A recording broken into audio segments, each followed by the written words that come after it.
ओम शांति। आज का प्रातः क्लास है 23/9/68।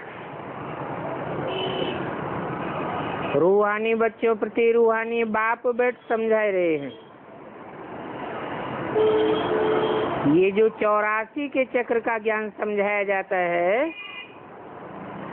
ये तो एक नॉलेज है। नॉलेज तो तुम बच्चों ने जन्म जन्मांतर पढ़ी है और धारण भी करते आए हो। वो तो बिल्कुल सहज है, ये कोई नई बात नहीं है। बाप बैठ समझाते हैं, तुमने 84 जन्मों को पार्ट कैसे बजाया है, सतयुग से लेकर कलयुग अंत तक, वो तुम ही जानते हो। तुमने कितने पुनर्जन्म लिए हैं, ये ज्ञान तो सहज रीति बुद्धि में है ही। तो ये भी एक पढ़ाई है। रचना के आदि मध्य अंत को समझना तो बाप के सिवाय कोई समझा ही नहीं सकता। बाप ही समझाते हैं। ये तो अभी बाप द्वारा समझ लिया है कि हमने 84 का चक्र कैसे खाया है। बाप कहते हैं, इस ज्ञान से भी ऊंची बात क्या है? ज्ञान से भी ऊंची बात है याद की यात्रा। इस याद की यात्रा को योग कहा जाता है और योग अक्षर बहुत मशहूर है, परंतु है ये याद की यात्रा। जैसे मनुष्य यात्राओं पर जाते हैं, कहेंगे हम फलानी तीर्थ यात्रा पर जाते हैं, श्रीनाथ में जाते हैं, अमरनाथ में जाते हैं, तो वो याद रहता है ना। अभी तुम जाते हो रूहानी बाप के पास, वो बाप बड़ी लंबी याद सिखलाते हैं,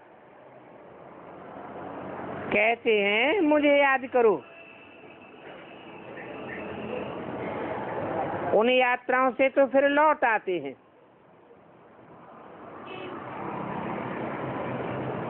परंतु ये तो वो यात्रा है जो मुक्ति धाम में जाकर के निवास करना है। फिर हम लौट कर इस दुनिया में नहीं आवेंगे। पुरानी दुनिया में नहीं आवेंगे, बल फिर पार्ट में आना है, परंतु इस पुरानी दुनिया में नहीं आवेंगे, क्योंकि तुमको इस पुरानी दुनिया से वैराग आ गया है। ये तो छी रावण राज्य है। तो मूल बात है याद की यात्रा। कई बच्चे ये भी समझते नहीं हैं कि कैसे याद करना है। जो समझते हैं तो उठते बैठते चलते फिरते बाप को याद करते। वो याद करते हैं व नहीं याद करते हैं, ये देखने में कोई चीज नहीं आती है। बाप कहते हैं अपन को आत्मा समझ बाप को याद करो। इसमें देखने की कोई चीज नहीं है और न मालूम ही पड़ सकता है कि ये इस अवस्था में कहाँ तक रहते हैं, कहाँ तक याद की यात्रा में कायम रहते हैं। जो रहते हैं वो तो खुद ही जाने। हाँ, याद में रहने की युक्ति बहुतों को बताते रहते हैं।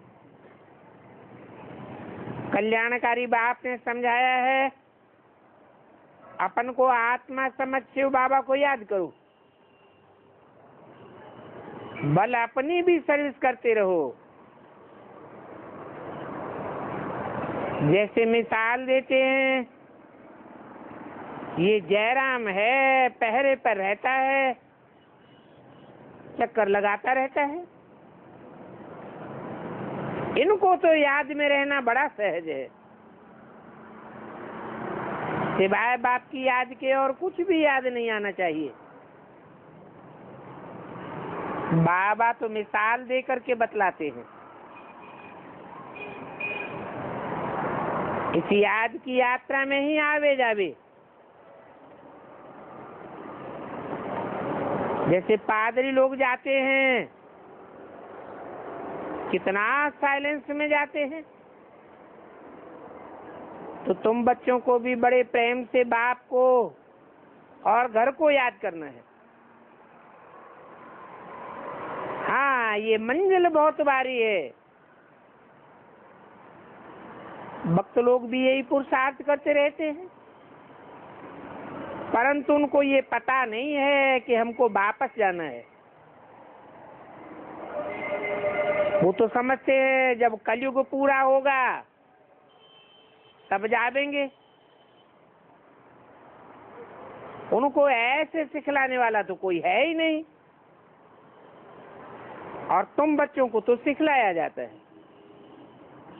जैसे पहरा देते हो तो एकांत में जितना बाप को याद करेंगे उतना अच्छा है। जानते हो, याद से ही पाप करते हैं, जन्म जन्मांतर के पाप सिर पर है। जो सतो प्रधान पहले बनते हैं वो रावण राज्य में भी पहले आते हैं, तो उनको ही फिर सबसे पहले जास्ती से जास्ती याद की यात्रा में रहना है। ये कल्प कल्प की बात है, तो इनको याद की यात्रा में रहने का बहुत अच्छा चांस है। यहाँ तो कोई लड़ाई झगड़े आदि की बात नहीं है। आते जाते बैठे एक पंथ दो कार्य, पहरा भी देते रहो, याद भी करते रहो, बल कर्म करते बाप को याद करते रहो। पहरे वाले को तो सबसे जास्ती फायदा है, चाहे दिन में चाहे रात को। जो भी पहरा देते हैं उनके लिए बहुत फायदा है। अगर उनकी याद में रहने की टेव पड़ जावे, बाप ने ये सर्विस बहुत अच्छी दी है, पहरा देते रहो और याद करते रहो। ये भी चांस मिलता है बाप की याद में रहने का। तो ये भिन्न भिन्न युक्तियां बताई जाती हैं याद की यात्रा में रहने के लिए। यहाँ खास तुम जितना याद की यात्रा में रह सकेंगे उतना बाहर धंधे आदि में नहीं रह सकते। इसलिए बच्चे आते हैं मधुबन में रिफ्रेश होने के लिए, एकांत में जाकर एक पहाड़ पर बैठे याद की यात्रा में रहे। फिर कोई एक जावे या दो तीन जावे, चांस तो बहुत अच्छा है मुख्य बाप की याद। और मशहूर भी बहुत है भारत का प्राचीन योग। अभी तुम जानते हो इस याद से पाप कटने हैं, हम सतो प्रधान बन जाएंगे। तो इसमें पुरुषार्थ अच्छा करना है, और इसी में बहादुरी है जो काम करते बाप को याद करके दिखावे। कर्म तो करना ही है, क्योंकि तुम प्रवृत्ति मार्ग वाले हो, कर्म योगी हो। गृहस्थ व्यवहार में रहते धंधा आदि करते बुद्धि में बाप की याद रहे, इसमें तुम्हारी बहुत कमाई है। बल अभी कितने बच्चों की बुद्धि में नहीं आता है कि कर्मयोग क्या है। बाबा कहते हैं ये भी चार्ट रखो। 2368 की वाणी का दूसरा पेज। थोड़ा बहुत तो कोई लिखते हैं, बाप युक्तियां तो बहुत बतलाते हैं। बच्चे चाहते हैं बाबा के पास जावें, क्योंकि यहाँ बहुत कमाई कर सकते हैं। यहाँ एकांत बहुत अच्छा है, और बाप तो यहाँ सन्मुख बैठ समझाते हैं। कहते मुझे याद करो तो तुम्हारे पाप कट जावें, क्योंकि जन्म जन्मांतर के पापों का बोझा सिर पर बहुत है। ये बाप तो जानते हैं कि विकार के लिए कितने झगड़े आदि चलते हैं, कितने विघ्न पड़ते हैं। कहते हैं बाबा हमको पवित्र नहीं देते। बाबा कहते हैं अच्छा बच्ची, तुमको पवित्र नहीं रहने देते हैं तो तुम याद की यात्रा में रहो, तो जन्म जन्मांतर के जो पाप तुम्हारे सिर पर हैं बोझा उतरता जाएगा। जब भी टाइम मिले घर में बैठे बाप को याद करती रहो, क्योंकि याद तो कहाँ भी कर सकते हैं, कहाँ भी रहते ये अपनी प्रैक्टिस करनी है। जो भी आवे उनको ये बाप की याद का पैगाम दो। बाप कहते हैं अपन को आत्मा समझ बाप को याद करो। इसको ही योग बल कहा जाता है, बल ताकत को कहा जाता है। बाप को सर्वशक्तिवान कहते हैं ना, तो वो ताकत वो शक्ति बाप से कैसे मिलेगी। बाप खुद कहते हैं मुझे याद करो। तुम नीचे उतरते उतरते तमो प्रधान बन गए, अब तुम्हारी शक्ति बिल्कुल खत्म हो गई, पाई पैसे की भी शक्ति नहीं रही। इन बातों को दुनिया के मनुष्य तो बिल्कुल नहीं जानते हैं। तुम्हारे में भी कोई है जो अच्छी रीति समझते हैं, बाप को याद करते हैं। तो अपने दिल से पूछना है कि हमारा याद का चार्ट कैसा रहता है। बाप तो सभी बच्चों को कहते हैं कि याद की यात्रा ही मुख्य है, और याद से ही तुम्हारे पाप कटेंगे, तमो प्रधान से सतो प्रधान बन जाएंगे। बाप कहते हैं कल्प कल्प हर 5000 वर्ष के बाद मैं तुमको आकर के समझाता हूँ। बल कहाँ भी रहो, विलायत में तुम अकेले चले जाओ, वहां भी तो जोड़ी होते हैं, तो एक दो को सावधान करते हैं। बल कोई सावधान करने वाला न भी हो, फिर भी बाप को तो याद कर सकते हो। समझो शादी किया हुआ है, स्त्री कोई और जगह में है, तो उनको भी लिख सकते हो। तुम एक बात सिर्फ याद करो, अपन को आत्मा समझ बाप को याद करो, तो तुम्हारे जन्म जन्मांतर के पाप भस्म हो जाएंगे। अभी 84 का चक्र पूरा होता है। ये पुरानी पतित दुनिया का विनाश सामने खड़ा है। बहुत युक्तियां समझाते रहते हैं, फिर कोई करे या न करे ये उनकी मर्जी। बच्चे समझते हैं बाबा राय तो बहुत अच्छी देते हैं, हमारा काम है मित्र संबंधी आदि जो भी हमले उनको ये पैगाम देना। दोस्त हो व कोई भी हो, सर्विस का तो शौक चाहिए ना। तुम्हारे पास चित्र तो हैं, बैज भी है। ये बैज तो बहुत अच्छी चीज है। किसको भी ये लक्ष्मी नारायण का बैज लक्ष्मी नारायण बना सकता है। सिर्फ समझाना है। एक तरफ है त्रिमूर्ति, उनके ऊपर है शिव बाबा। वो लोग त्रिमूर्ति बनाते हैं, ऊपर में शिव बाबा को तो दिखाते ही नहीं। शिव को न जानने के कारण भारत का बेड़ा डूबा हुआ है।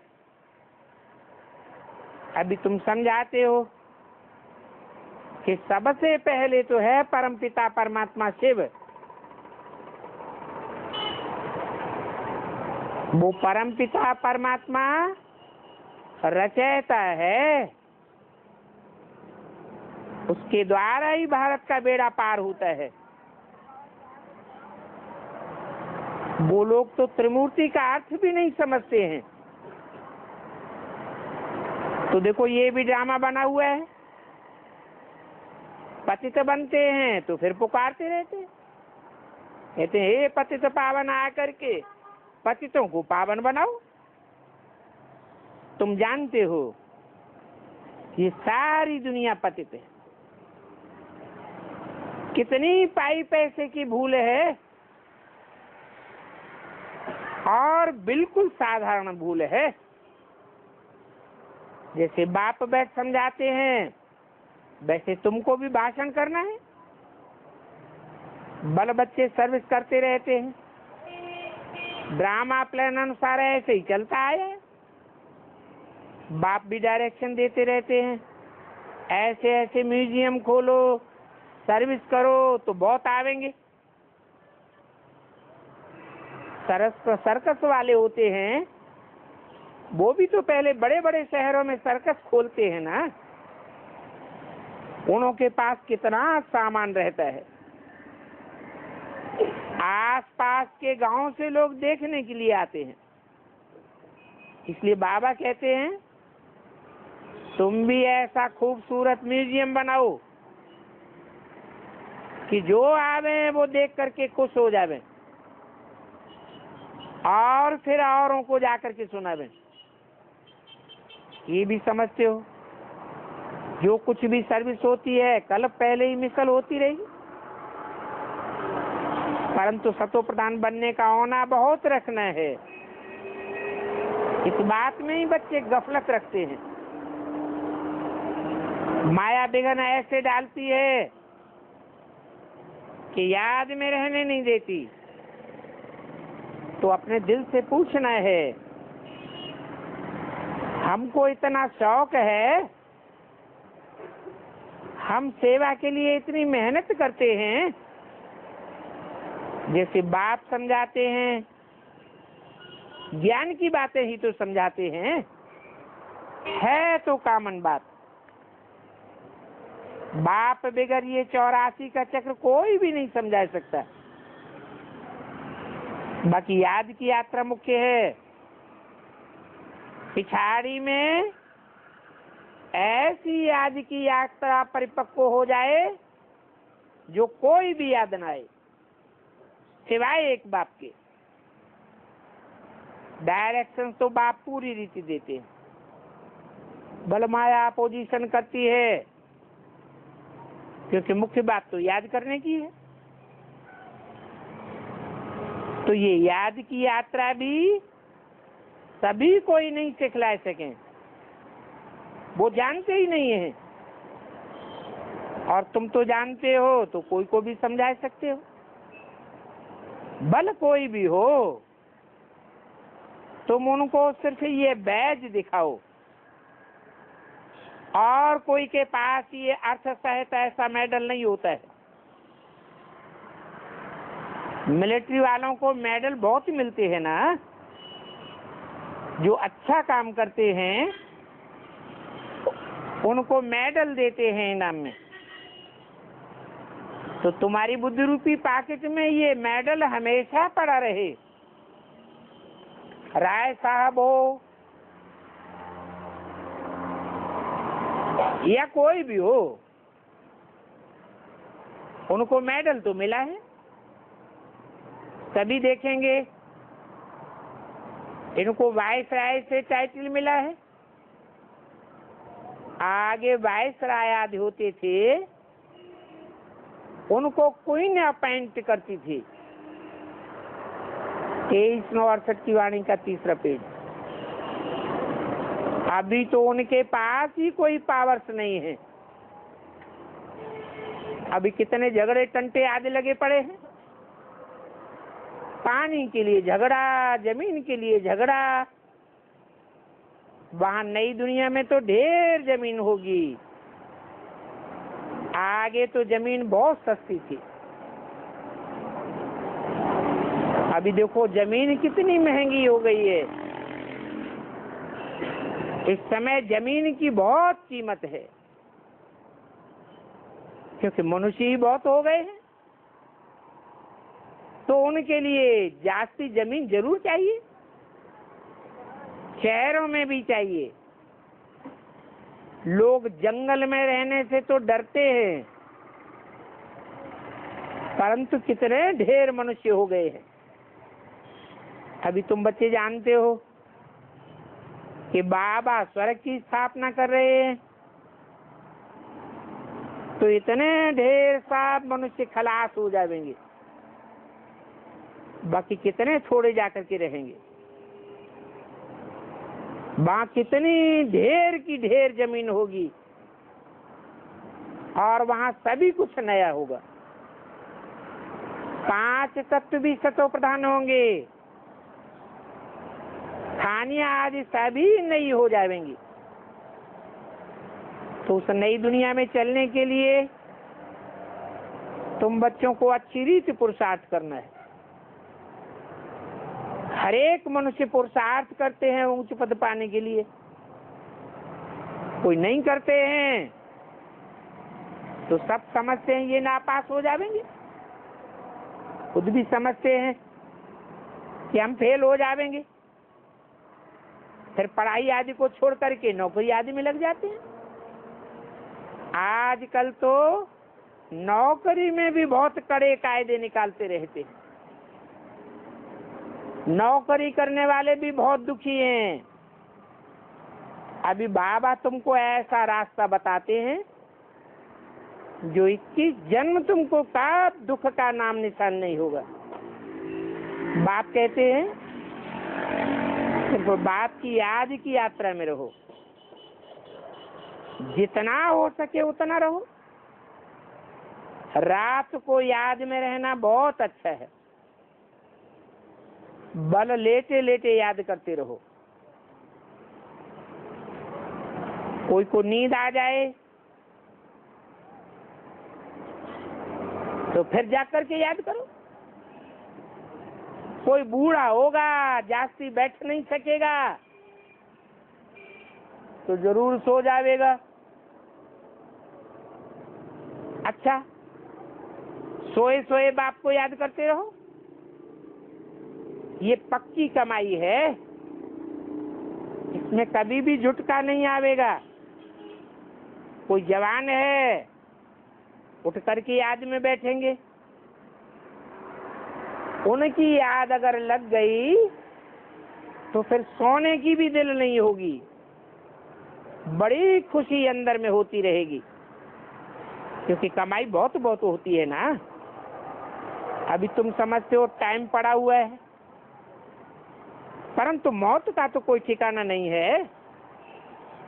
अगर मौत आ गया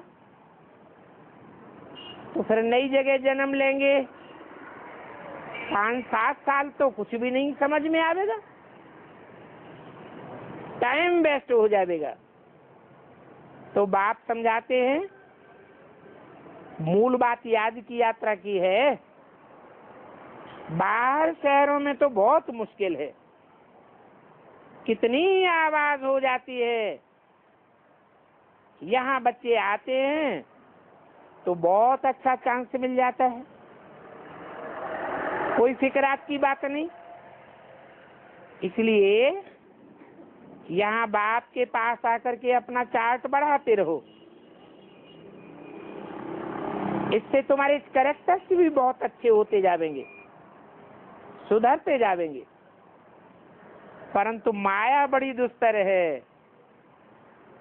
घर में रहने वालों को देखो, यहाँ इतनी कदर ही नहीं है। बाहर रहने वाले प्लान बनाते रहते हैं बाप के पास जावे। फिर भी इस समय गोपों की रिजल्ट अच्छी है। कई बच्चियां लिखती हैं, बाबा हमको शादी के लिए बहुत तंग करते हैं, अब बताओ हम क्या करें। बाप कहते हैं जो अच्छी मजबूत सेंसिबल बच्चियां होंगी तो बाबा को कब ऐसे नहीं लिखेंगी। क्यों नहीं लिखेंगी? क्योंकि जानती हैं शादी बर्बादी। अब अपनी बर्बादी कौन करना चाहेगा? कोई लिखते हैं तो बाबा समझ जाते हैं ये शेरनी शक्तियां नहीं हैं, ये रीढ़ बकरियां हैं। जो भी इनका कान पकड़ ले तो खींच के ले जाएगा। अरे ये तो अपने हाथ में है, जीवन को बचाना या नहीं बचाना। इस दुनिया में तो अनेक प्रकार के दुख है। अभी बाप तो बहुत सहज बात बतलाते हैं, कहते हैं अपन को आत्मा समझो और बाप को याद करो। कि जो बैज है ये तो सदैव ही बुद्धि में लगा पड़ा रहे। कोई को भी समझाओ, शिव बाबा ब्रह्मा द्वारा स्थापना कर रहे, काय की स्थापना कर रहे हैं? 68 की वाणी है, ब्रह्मा द्वारा काय की स्थापना? ब्राह्मण धर्म की स्थापना कर रहे हैं। ब्राह्मणों की नौकरियां गाई हुई हैं, भांति भांति के ब्राह्मण तैयार होते हैं। समझाना कितनी सहज बात है। तुम बच्चे तो महान भाग्यशाली हो जो अभी आकर के साहबजादे बने हो। बाप तुमको कितना ऊंच बनाते हैं। बाप कहते हैं तुम मुझे कितनी गालियां देते आए हो। भक्ति मार्ग में कच्ची कच्ची गालियां देते आए हो। अभी समझाने से भी कोई नहीं समझते हैं। बाप कहते हैं तुमने अथाह गालियां दी, इतने तमो प्रधान बन गए जो बात मत पूछो। अब बताओ इससे जास्ती और क्या सहन करेंगे? अरे बाबा को भी सहन करना पड़ता है?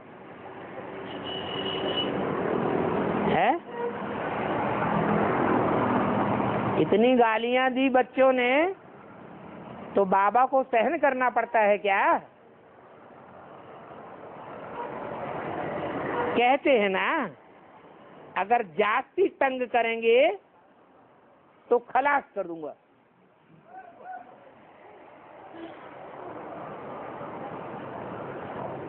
किस बात में तंग करेंगे?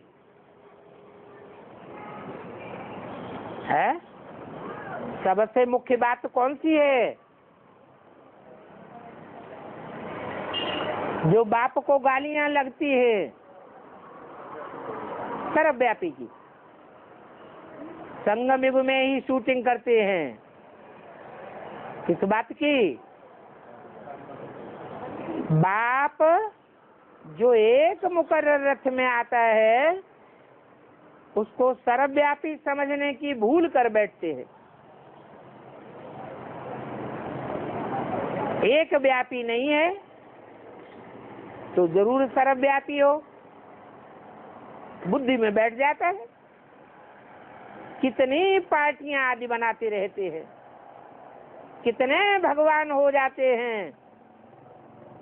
बाप कहते हैं जास्ती तंग करेंगे तो खलास कराए दूंगा, सब पार्टियां आदि धरी रह जाएंगी। बाबा शास्त्रों की बहुत युक्तियां और कहानियां बताते हैं, कितनी कितनी कहानियां लिख दी हैं। अभी कहते हैं कर्म करते मुझे याद करो, इसमें बहुत बहुत फायदा है। सवेरे आ जाओ और आकर के याद में बैठो तो तुमको बहुत मजा आएगा। परंतु इतना शौक बच्चों को नहीं है। टीचर तो स्टूडेंट की चलन से समझ जाते हैं, जान जाते हैं ये फेल हो जाएंगे।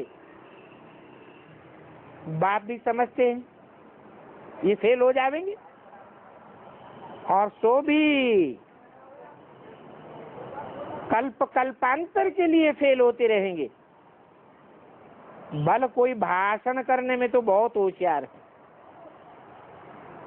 प्रदर्शनी झट समझा लेते हैं, परंतु याद में नहीं रह सकते। इस याद की यात्रा में ही फेल हो पड़ते हैं। बाप कहते हैं अगर याद में फेल हो गए तो टोटल फेल हो जाएंगे। अगर याद में पास और बातों में फेल भी हो गए तो पास गिने जाएंगे। बच्चे बहुत डिसरिगार्ड करते रहते हैं,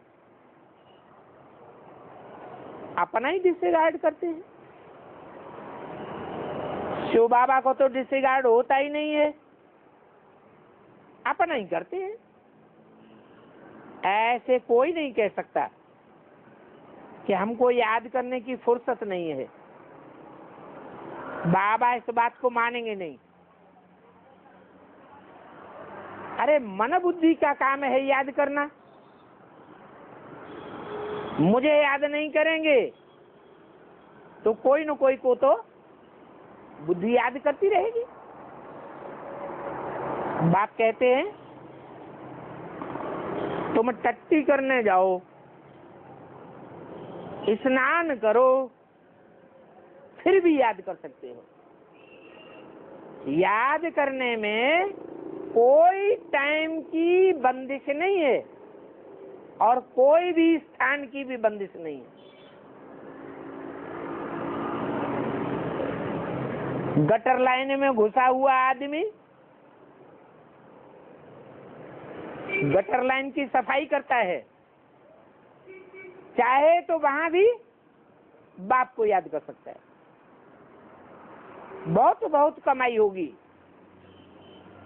भोजन खाते हो बाप को याद करो। परंतु बाबा देखते हैं कि सिर्फ भाषण में नामी ग्रामी है, योग तो बिल्कुल नहीं है। भाषण करने का अहंकार भी नीचे गिरा देता है। अच्छा, मीठे मीठे सिकिल दे रूहानी बच्चों को रूहानी बाप दादा का याद चार गुड मॉर्निंग। रूहानी बच्चों को रूहानी बाप की नमस्ते।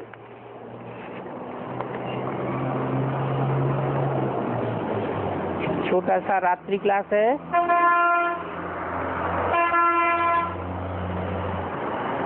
21/9/68 का।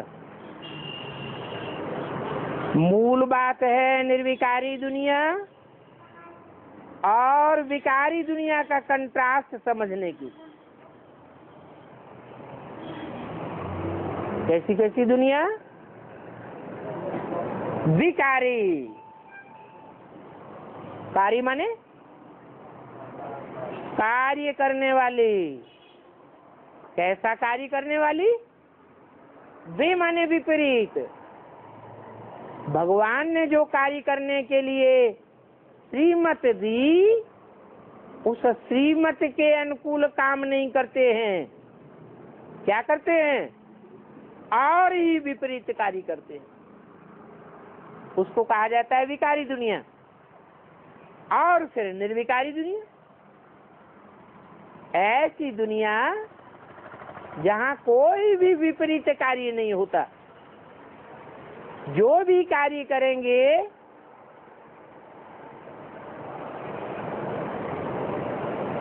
सारे कार्य श्रीमत के अनुकूल होते हैं, उसको कहते हैं नई दुनिया। तो देखो ये फर्क है और बिल्कुल समझ में आता है। नई दुनिया और पुरानी दुनिया का कंट्रास्ट। नई दुनिया है निर्विकारी, पुरानी दुनिया है विकारी। अगर विकारी से निर्विकारी बन जाएं तो फिर नई दुनिया हो जाए। इसको कहा जाता है सेकंड में जीवन मुक्ति। कहेंगे विकारी दुनिया माने बंधन की दुनिया। रावण के बंधन में बंधे हुए हैं, यथा राजा तथा प्रजा।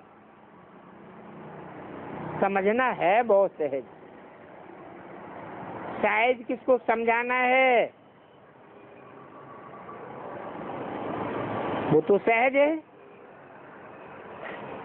परंतु जानते हैं कि करना बहुत कठिन है। कोई कहते हैं बाबा ये हो नहीं सकता कि हम निर्विकारी रह सके।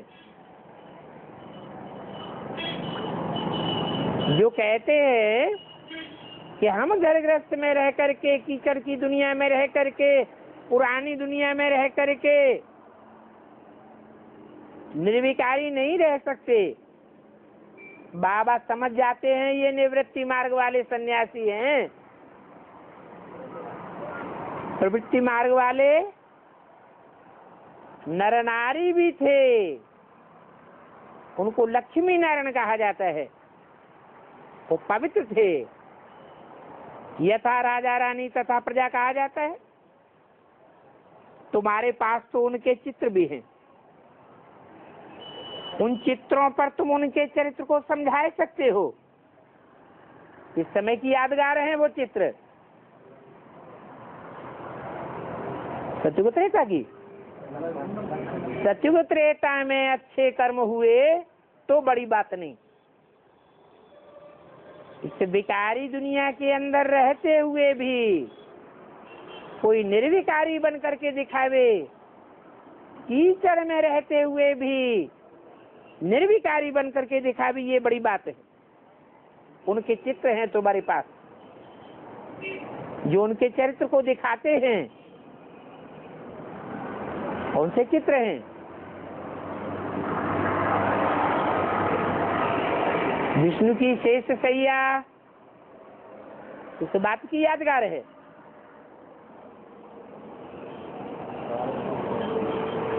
सर्पों की सैया के ऊपर सोया पड़ा है। सर्प किस बात का सूचक है? विकारों का सूचक। माने विकारियों के बीच में रहते हुए भी निर्विकारी बन करके दिखावे। तो बाबा कहते हैं कि 100 बगुलों के बीच में एक हंस अपनी मस्ती में बना रहे।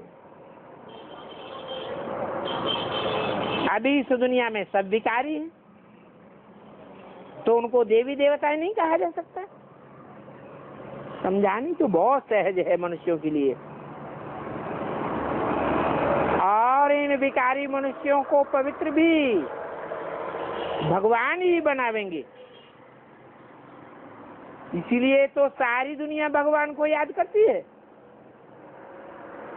सर्वव्यापी की बात भी नहीं समझते हैं। अब भगवान तो है निराकार, जैसे आत्मा निराकार है वैसे परमात्मा भी निराकार है। रुद्र पूरा जब होती है तो एक शिवलिंग बड़ा बनाते हैं और बाकी छोटे छोटे शालिग्राम बनाते हैं। क्या अर्थ है इसका? एक बड़ा बनावेंगे, बाकी छोटे छोटे बनावेंगे। बड़ा छोटा होता है क्या?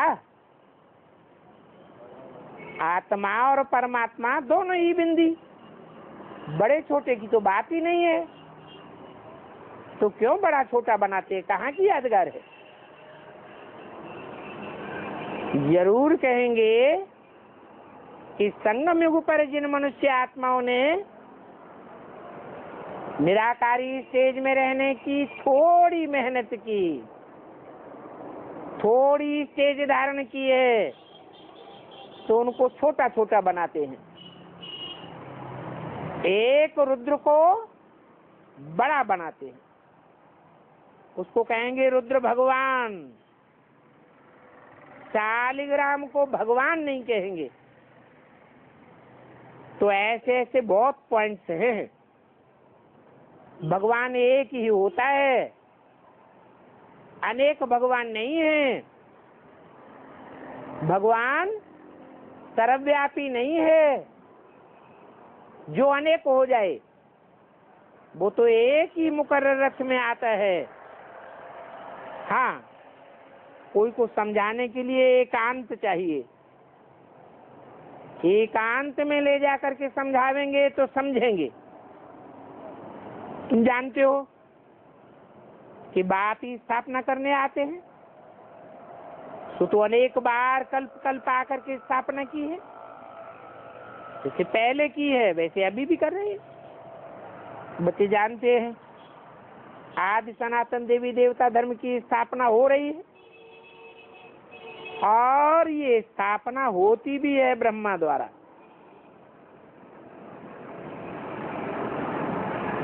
ये बात झूठी हो गई या सच्ची हो गई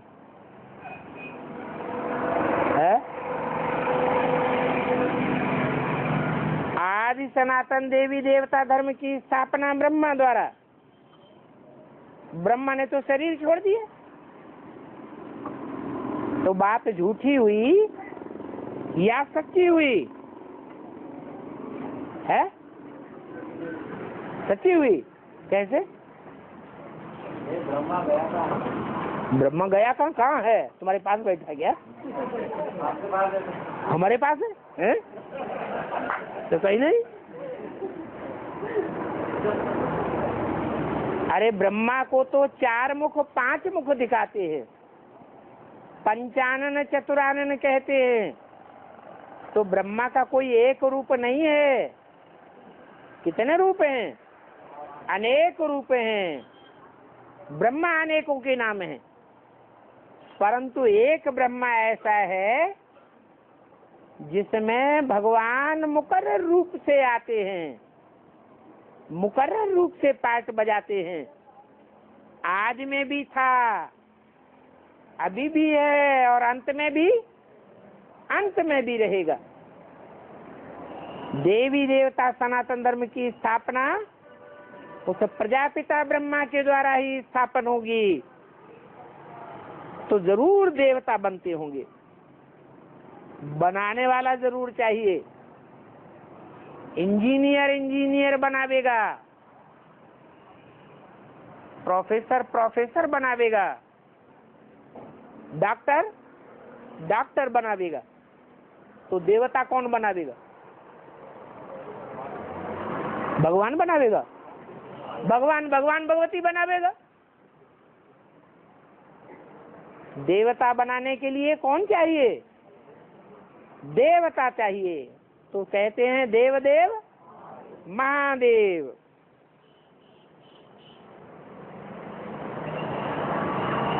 तो देवताओं में तो धारणा होती है।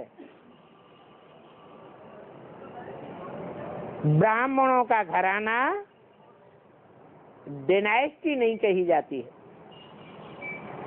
देवताओं की डायनेस्टी चलती है, ब्राह्मणों की डायनेस्टी नहीं चलती। क्यों?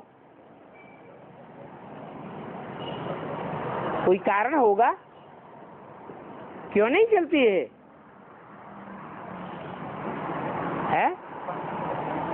सूर्यवंशी ब्राह्मण हो, चाहे कोई भी वंशी ब्राह्मण हो, कोई भी कुरी का ब्राह्मण हो, उसकी डायनेस्टी नहीं चलती है। क्यों नहीं चलती है? तो ब्राह्मणों को राजाई नहीं करनी है। ब्राह्मणों को क्या करना है? ब्राह्मणों को सेवा करनी है। तो जो सेवादारी होते हैं उनकी डायनेस्टी नहीं कही जाती है। इस समय तो प्रजा के ऊपर प्रजा का राज्य है।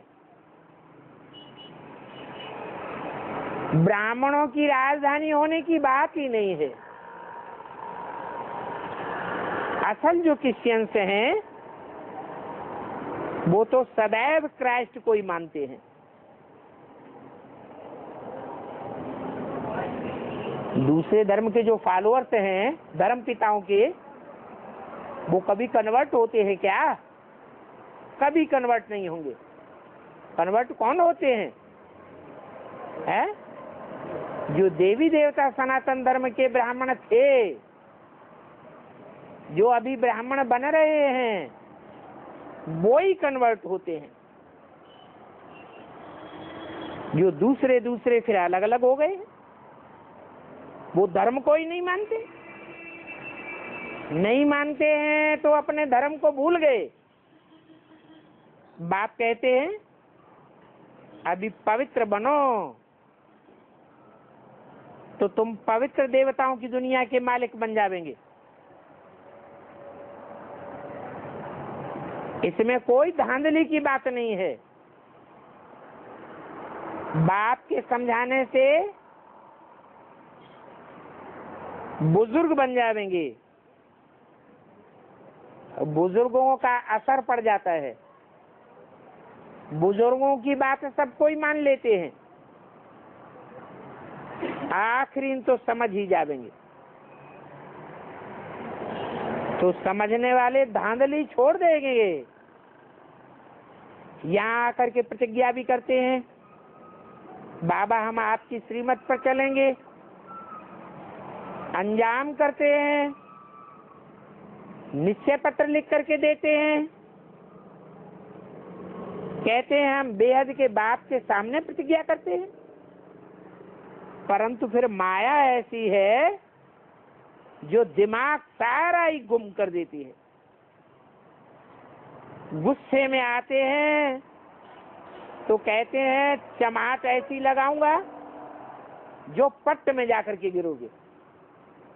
हम तो ऐसे ही कह दिया था कि बाप आया हुआ है। माया भी कहती है चमाट लगाएंगे तो निर्विकारी से विकारी बनाई देगी। मुख्य बात पवित्रता पर है। राम राज्य और रावण राज्य आधा आधा समय चलता है। इतने पत्थर बुद्धि हैं तो सोचते हैं कि कहाँ जावे समझाने के लिए। इनको समझाने की ही दिल नहीं होती है तो बहुत सहज ज्ञान। बाप समझाते हैं पावन दुनिया जरूर स्थापन होनी है। विवेक कहता है आदमशुमारी में तो जरूर क्रिश्चियन माने जाएंगे। उनकी तादाद बहुत ज्यादा है, परंतु जो क्राइस्ट को नहीं मानते हैं, जो क्रिश्चियन, तो वो कांग्रेस बन पड़े हैं।